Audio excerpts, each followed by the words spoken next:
The 2010 Pakistan flood began in late July, resulting from heavy monsoon rains in Khyber Pakhtunkhwa, Punjab, Sindh and Balochistan regions of Pakistan and affected the Indus River basin.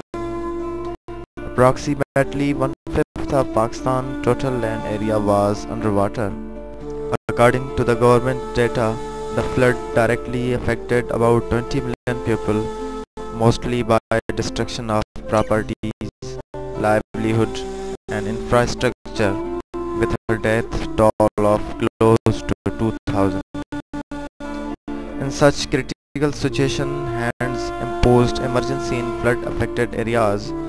Along with other districts, HANDS set up district office at Kashmir, at Kandahar district also, and began activities of relief of flood victims. Initiatively, HANDS provided relief goods to affectees. When flood victims moved to their destructed areas, HANDS started rehabilitation process. The recent unprecedented flood in Pakistan have left many impoverished. Thousands of people have been badly affected and displaced, and many schools have been damaged as well. Since school plays a critical role during and after disasters and many contexts, schools can act as havens for whole communities. According to the figures of Sindh government, education process of as many as 4,60,000 students and 7,753 school buildings have been affected by the floods in Sindh, with a financial loss of 24.5 billion to the education sector. In this addition, 50% buildings of schools in Sindh were being used as relief camps.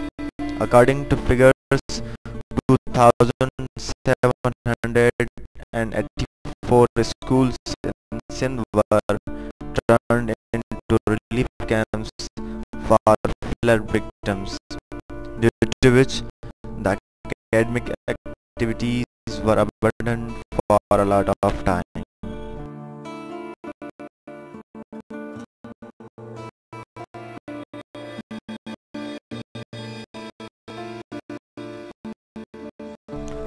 As the education system was badly affected, so that HANDS launched integrated school approach for revival, abbreviated SAR project on priority basis at 7 districts of Sindh, including Kashmir district. The motive of SAR was to restore the academic activities in schools and empower the education.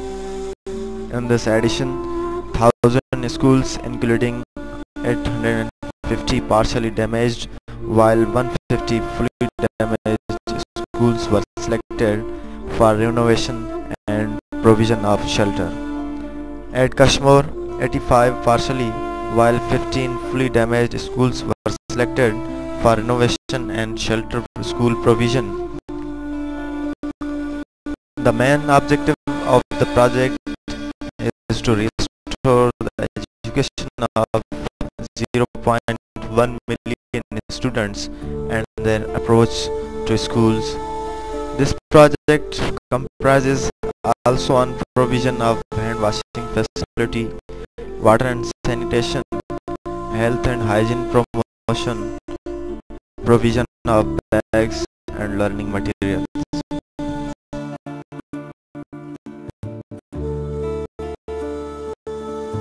Hisar district, Kashmir, started its activities in the initial of January 2011. The project was started with the screening of schools. In this process, SR Kashmir screened about 172 schools, out of which 100 schools were selected for renovation and shelter provision. After the selection of 85 partially and 15 fully damaged schools, the process was to form the community-based organizations, abbreviated CBOs. The objective of forming CBOs was to involve the communities in the enhancement of schools. Large community meetings, social mapping and transit work were conducted in participatory rural appraisal (PRA). Training of teachers, CBOs and SMC members was the next activity of the project. In first phase, training on disaster risk reduction and schools development plan was conducted, while in second phase training was on psychosocial well-being, child development, child rights, child protection. After the completion of trainings, enrollment campaign was launched. The purpose was to ensure the approach of students to schools. In this campaign, SR team also conducted meetings with parents, teachers and other related persons to ensure the enrollment of students. The construction of TSS abbreviated Transit Shelter Schools was started in the mid of March month, and with the blessing of Allah, this process is underway with the support of Head Office